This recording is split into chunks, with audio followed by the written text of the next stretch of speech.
ഇന്ന് മെയ് 9 റഷ്യയിൽ victory day ആഘോഷിക്കുന്ന ദിവസമാണ്. അതായത് വേൾഡ് വാർ 2 സോവിയറ്റ് യൂണിയൻ വിജയിച്ചതിൻ്റെ പ്രതീകമായിട്ടാണ് റഷ്യയിൽ വേൾഡ് വാർ ആഘോഷിക്കുന്നത്. അതിൻ്റെ ഭാഗമായിട്ട് തന്നെ റഷ്യയിൽ പരേഡും കാര്യങ്ങളൊക്കെ ഉണ്ട്. നമ്മുടെ ഇന്ത്യയിൽ നടത്തുന്ന സ്വാതന്ത്ര്യദിനത്തിൽ നടത്തുന്ന പോലെ തന്നെ പരേഡും കാര്യങ്ങളൊക്കെ ഉണ്ട്. അപ്പോൾ അത് കാണാമെന്ന ലക്ഷ്യത്തോടെ, പരേഡും കാര്യങ്ങളും കാണാമെന്ന ലക്ഷ്യത്തോടെയാണ് ഞങ്ങൾ പോകുന്നത്. മെട്രോയിലാണ് പോകുന്നത്. ഏകദേശം 2-3 മെട്രോ മാറി കയറേണ്ടതുണ്ട്. അങ്ങനെ ഒരു 30 മിനിറ്റോളം യാത്രേൻ്റെ ഒടുവിൽ ഞങ്ങളവിടെ എത്തി. അവിടെ എത്തി പുറത്തൊക്കെ ഇറങ്ങി. ഇനി ഇവിടെ മണ്ടൻ സിനാനും അതുപോലെ തന്നെ ഷൗക്കത്താക്കിയും അവിടെ പരിസരത്തോടെ ഉണ്ടെന്ന് പറഞ്ഞു. അപ്പോൾ അവരെ കാണണം. അങ്ങനെ കുറച്ച് സമയത്ത് തെരച്ചിലിനൊടുവിൽ അവരെ കണ്ടു കിട്ടി. അങ്ങനെ ഞങ്ങൾ 5 പേരും ഒരുമിച്ച്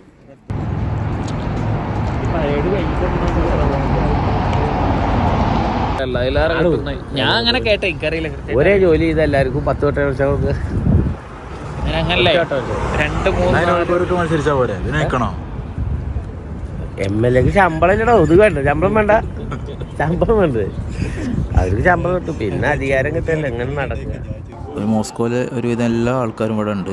ഇത് പരേഡ് കാണാൻ വേണ്ടിയിട്ട് ഒരുപാട് ആൾക്കാർ ഇവിടെ തടിച്ചു കൂടി നിൽക്കുന്നുണ്ട്. നമ്മുടെയൊക്കെ സ്വാതന്ത്ര്യദിനം അങ്ങനെ കാണുന്നു. അതേപോലെ തന്നെ ഇവർക്കും ഇവിടെ അംബാസഡർ കാറിൽ വലിയ ആപ്പ കൊടകച്ചേരുണ്ട്. പഴയ പുലിക്കാരൻ ബാക്കിലിയോ കൊലുവിലിരിക്കുന്നുണ്ട്.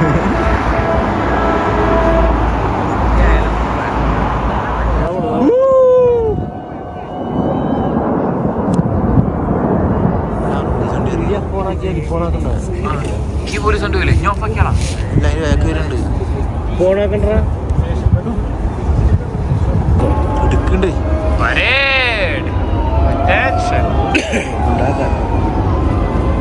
മനുഷ്യന്മാരനാണ് ഇരിക്കുന്നത്.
ഈ വരുന്ന വെഹിക്കിളാണ് S-400. അതായത് നമ്മുടെ ഇന്ത്യ-പാകിസ്ഥാൻ യുദ്ധത്തിൽ, ഇപ്പോൾ നടന്നുകൊണ്ടിരിക്കുന്ന ഇന്ത്യ-പാക് യുദ്ധത്തിൽ പാകിസ്ഥാൻ മിസൈലുകളൊക്കെ ചെറുത്ത് നിർത്തി സിസ്റ്റം ഉണ്ടല്ലോ, സുദർശന ചക്ര എന്ന പേരിൽ അറിയപ്പെടുന്ന ആ വെഹിക്കിളാണ് ഈ S-400. അതായത് നമ്മളും സിസ്റ്റം റഷ്യയിൽ നിന്ന് വാങ്ങിയ അതേ സിസ്റ്റം തന്നെയാണ്.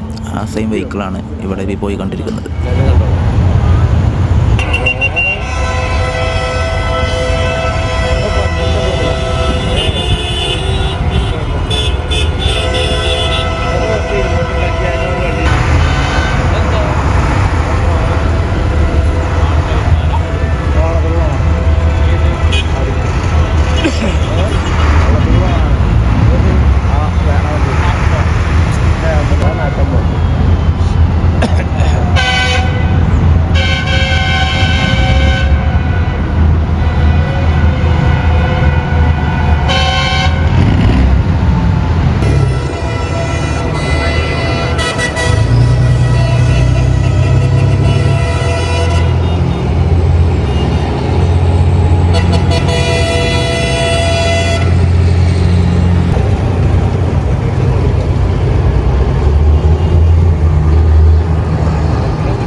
അങ്ങനെ അരമണിക്കൂറോളം പരേഡ് കണ്ട് ഞങ്ങൾ തിരിച്ചു പോന്നു. ഞങ്ങൾ പോരുമ്പോഴും പരേഡ് കഴിഞ്ഞിട്ടില്ല. കാരണം മെട്രോയിൽ തിരക്കാൻ വിചാരിച്ചാണ് ഞങ്ങൾ പോകുന്നത്. ഇവിടുത്തെ പരേഡിൽ ഏകദേശം എല്ലാ രാജ്യങ്ങളിലെയും പ്രസിഡൻറ്റുമാരടക്കം ഇന്ന് പരേഡിൽ ഇവിടെ ഉണ്ട്. കാണുന്നതിന് വേണ്ടി ചീഫ് ഗസ്റ്റാണ്. നമ്മുടെ ഇന്ത്യയിൽ നിന്ന് പ്രധാനമന്ത്രിക്കും ക്ഷണം ഉണ്ടായിരുന്നു. പക്ഷേ പ്രധാനമന്ത്രി ഈ ഒരു സാഹചര്യത്തിൽ എത്താൻ പറ്റിയിട്ടില്ല. അങ്ങനെ ഞങ്ങൾ ഓഫീസിലേക്ക് തിരിച്ചു പോന്നു. അങ്ങനെ രാത്രി ഇവിടെ വിക്ടറി ഡേയുടെ ഭാഗമായിട്ട് വലിയ വെടിക്കെട്ടും കാര്യങ്ങളുണ്ട്. അപ്പോൾ അത് കാണാൻ വേണ്ടി ഞാനും ജുഫീക്കും ഷെരീഫിക്കും അതുപോലെ മാഷിൻ്റെ കൂടെ ഞങ്ങൾ പോകേണ്ടിയിരിക്കുകയാണ്.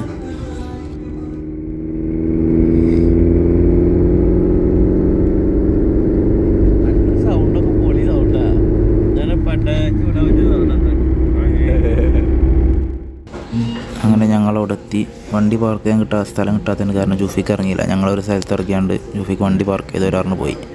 ഞങ്ങൾ മാഷൻ്റെ മൂട്ടിൽ അങ്ങനെ പോകുന്നുണ്ട് എവിടുക്കാന്നില്ലാതെ. ഒരു തൃശ്ശൂർ പൂരത്തിനുള്ള ആൾക്കാരുണ്ട് ഇവിടെ. തൃശ്ശൂർ പൂരമല്ല, അതിലേറെ നിറച്ച ആൾക്കാരുണ്ട്.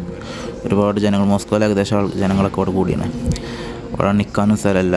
അങ്ങനെ നിൽക്കുന്നതിൻ്റെ ഇടയിൽ കുറച്ച് ഇടയിൽ ഒരു 2-3 പെണ്ണുങ്ങളുടെ ഇടയിൽ മാഷനെ അവൾ കുത്തി കയറ്റി.